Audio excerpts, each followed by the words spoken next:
techo sin goteras.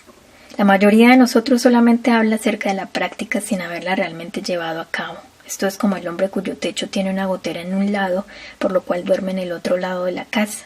Cuando la luz del sol viene de ese lado, se da vuelta hacia el otro lado y todo el tiempo pensando, ¿cuándo voy a tener una casa decente como todo el mundo? Si todo el techo gotea, entonces simplemente se levanta y se va. Esta no es una manera de hacer las cosas, pero así es la mayoría de la gente.